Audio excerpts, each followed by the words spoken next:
Shalom dan selamat siang. Perkenalkan, nama saya Maria Dapabusa. Saya dari Prodi Matematika 2A. Untuk saat ini saya akan membahas materi perkembangan peserta didik tentang perkembangan moral dan spiritual peserta didik. A. Definisi perkembangan moral dan spiritual peserta didik. Moral merupakan tingkah laku manusia yang berdasarkan atas baik buruk dan landasan nilai dan norma yang berlaku dalam masyarakat. Artinya, tingkah laku seseorang yang baik dan buruk dalam masyarakat. Sementara itu, moral juga merupakan suatu kebutuhan penting bagi peserta didik, terutama sebagai pedoman menemukan identitas dirinya, mengembangkan hubungan personal yang harmonis, dan menghindari konflik-konflik peran yang selalu terjadi dalam masa transisi. Artinya, moral juga itu merupakan suatu kebutuhan penting bagi peserta didik dalam mengembangkan hubungan personal yang baik dan efektif, dan juga menghindari konflik-konflik peran. Itu masalah-masalah yang selalu terjadi di kehidupan. Perkembangan moral adalah perkembangan yang berkaitan dengan aturan dan konvensi mengenai apa yang seharusnya dilakukan oleh manusia dalam interaksinya dengan orang lain, yaitu bagaimana tingkah laku seseorang dalam berkomunikasi dengan orang lain. Dengan demikian, peserta didik yang bertindak sesuai dengan moral adalah hal yang berdasarkan tindakannya atas penilaian baik buruknya sesuatu. Banyak ahli yang mempersamakan antara moral dan akhlak. Halim dalam Raharjo 2010 mendefinisikan akhlak atau moral mempunyai 4 makna, yaitu 1. Moral adalah sekumpulan kaidah bagi perilaku yang diterima dalam satu zaman atau sekelompok orang. 2. Moral adalah sekumpulan kaidah perilaku yang dianggap baik berdasarkan kelayakan, bukan berdasarkan syarat. 3. Moral adalah teori akhlak tentang kebaikan dan keburukan menurut filsafat. 4. Tujuan kehidupan yang mempunyai warna humanisme yang kental yang tercipta dengan adanya hubungan-hubungan sosial. Menurut Raharjo 2010, bahwa akhlak merupakan keseluruhan kemanusiaan yang berasal dalam dirinya yang didorong oleh keinginan secara sadar dan dicerminkan dalam perbuatan yang baik. Itu keinginan seseorang yang secara sadar dan dicerminkan dalam perbuatan yang baik. Yang paling penting lagi, akhlak merupakan fondasi yang kokoh bagi terciptanya hubungan baik antara Tuhan sebagai ciptaan dan manusia sebagai ciptaannya. Spiritualitas merupakan aspek yang lebih banyak melihat lubuk hati, riak getaran hati nurani pribadi, dan sikap personal. Spiritualitas juga merupakan citra rasa totalitas ke dalam pribadi manusia. Citra rasa seseorang itu ke dalam pribadinya. Ada yang menyamakan antara spiritualitas dengan religiusitas, namun banyak pula yang mengembangkan keduanya. Yang jelas bahwa dalam spiritualitas mengandung makna semangat, roh, jiwa, dan keteguhan hati atau keyakinan. Dengan mengutip hasil penelitian Mark Salt dan Nickley, alias B. Purwakania Hasan menyebutkan beberapa kata kunci yang bisa dipertimbangkan dalam spiritualitas, yaitu A. Meaning atau makna. Makna merupakan sesuatu yang signifikan dalam kehidupan manusia, merasakan situasi, memiliki dan mengarah pada suatu tujuan. B. Value atau nilai-nilai. Nilai-nilai adalah kepercayaan, standar, dan etika yang dihargai.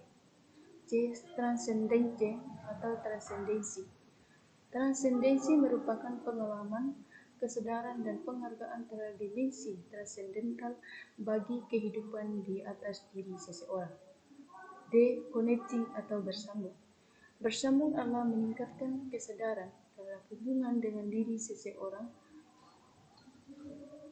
orang lain, Tuhan, dan alam. E. Becoming atau menjadi. Menjadi adalah membuka kehidupan yang menuntut refleksi dan pengalaman, termasuk juga seseorang dan bagaimana seseorang mengetahui ini. B. Karakteristik perkembangan moral spiritual peserta didik. Berdasarkan penelitian empiris yang dilakukan oleh Colbert, terdapat tahap-tahap perkembangan moral, yaitu A. Tingkat prokonvensional. Pada tingkat ini, anak belum menunjukkan internalisasi nilai-nilai moral. Penalaran moral anak dikendalikan oleh faktor eksternal, yaitu ganjaran dan hukum yang bersifat fisik. Tingkat ini dapat dibagi menjadi dua tahap, yaitu 1. Tahap orientasi hukuman dan kepatuhan. 2. Tahap orientasi relativis instrumental. Kedua itu tingkat konvensional. Pada tingkat ini, anak hanya menuruti harapan keluarga, kelompok, atau bangsa. Ia memandang bahwa hal tersebut bernilai bagi dirinya sendiri. Tingkat ini memiliki dua tahap, yaitu 1. Tahap orientasi kesepakatan antara pribadi. 2. Tahap orientasi aturan dan ketertiban. Tingkat pasca konvensional. Pada tingkat ini terdapat usaha yang jelas bagi anak untuk menegakkan nilai-nilai dan prinsip moral. Ada dua tahap pada tingkat ini, yaitu tahap orientasi kontrak sosial legalitas, dan yang kedua, tahap orientasi prinsip etika universal. Menurut Fowler, berdasarkan usia, karakteristik perkembangan spiritualitas peserta didik terdiri dari dua macam, yaitu 1. Karakteristik perkembangan spiritualitas anak usia sekolah. Tahap Mucit Literal Fight yang dimulai dari usia 7 sampai 11 tahun. Menurut Fowler, berpendapat bahwa tahap ini sesuai dengan perkembangan kognitifnya. Anak mulai berpikir secara logis dan mengatur dunia dengan kategori-kategori baru. 2. Karakteristik perkembangan spiritualitas remaja. Pada tahap remaja, anak sudah berusaha mencari sebuah konsep yang lebih mendalam tentang Tuhan dan eksistensi. Faktor yang mempengaruhi perkembangan moral dan spiritual peserta didik. Faktor yang berpengaruh terhadap perkembangan moral dan spiritual individu yang mencakup aspek psikologis, sosial, budaya, dan fisik kebendaan baik yang terdapat dalam lingkungan keluarga, sekolah, maupun masyarakat. Berbagai aspek perkembangan pada peserta didik dipengaruhi oleh interaksi atau gabungan dari pengaruh internal dan faktor eksternal. Secara keseluruhan, dalam usaha membentuk tingkah laku pencerminan nilai-nilai hidup tertentu, banyak faktor yang mempengaruhi, di antara A. Lingkungan keluarga. Keluarga sebagai lingkungan pertama yang mempengaruhi perkembangan moral seseorang. B. Lingkungan sekolah. Di sekolah, anak-anak mempelajari nilai-nilai norma yang berlaku di masyarakat, sehingga mereka juga dapat menentukan mana tindakan yang baik dan boleh dilakukan. C. Lingkungan pergaulan. Dalam pengembangan kepribadian, faktor lingkungan pergaulan juga turut mempengaruhi moral seseorang. D. Lingkungan masyarakat. Masyarakat sendiri juga memiliki pengaruh yang penting terhadap pembentukan moral. E. Faktor genetis atau pengaruh sifat-sifat bawaan atau hereditas yang ada pada peserta didik. F. Tingkat penalaran. Makin tinggi tingkat penalaran seseorang menurut tahap-tahap perkembangan Piaget, makin tinggi pula tingkat moral seseorang. G. Teknologi. Pengaruh dari kecanggihan teknologi juga memiliki pengaruh kuat terhadap terwujudnya suatu moral dan spiritual. D. Implikasi perkembangan moral dan spiritual peserta didik dalam pembelajaran. Untuk mengembangkan moral, pendidikan sekolah formal yang dituntut untuk membantu peserta didik dalam mengembangkan moral mereka sehingga mereka dapat menjadi manusia yang moralis. Yang sejatinya lagi, pendidikan tidak boleh menghasilkan manusia yang berbentang benalu dalam masyarakat, yakni lulusan pendidikan formal yang hanya menggantungkan hidup pada pekerjaan formal semata.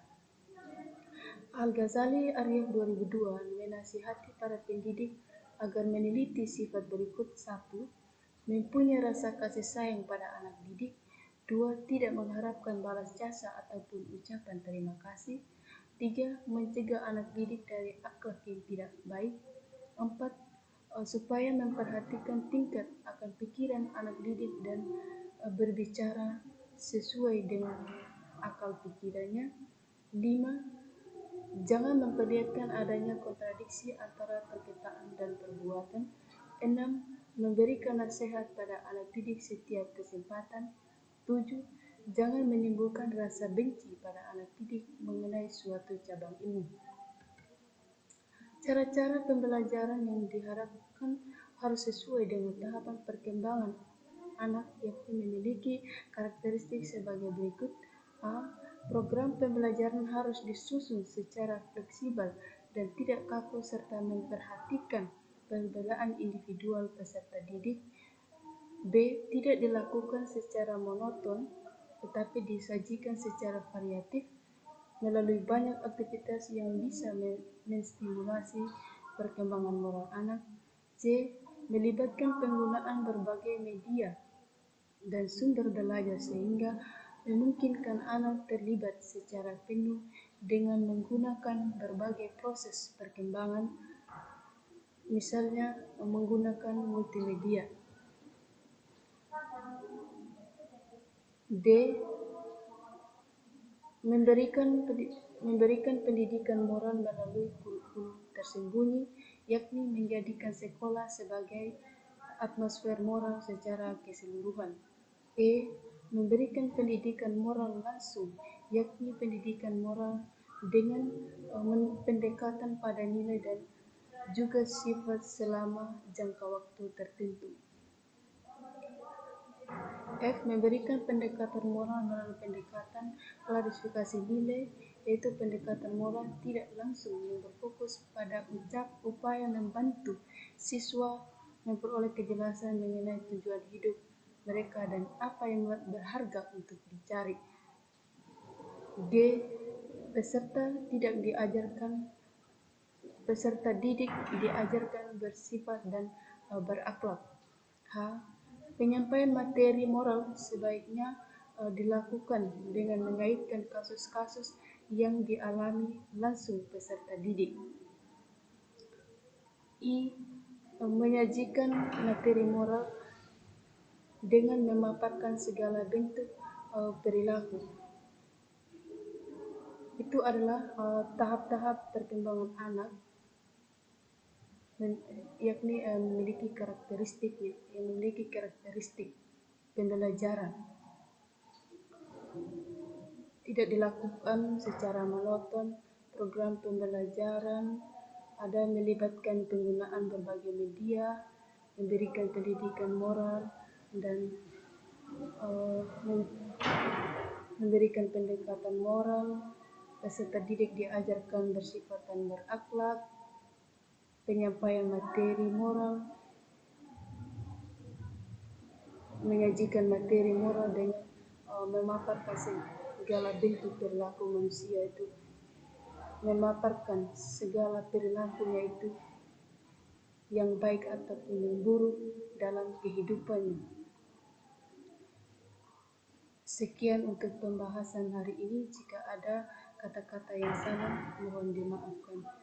Shalom dan selamat siang.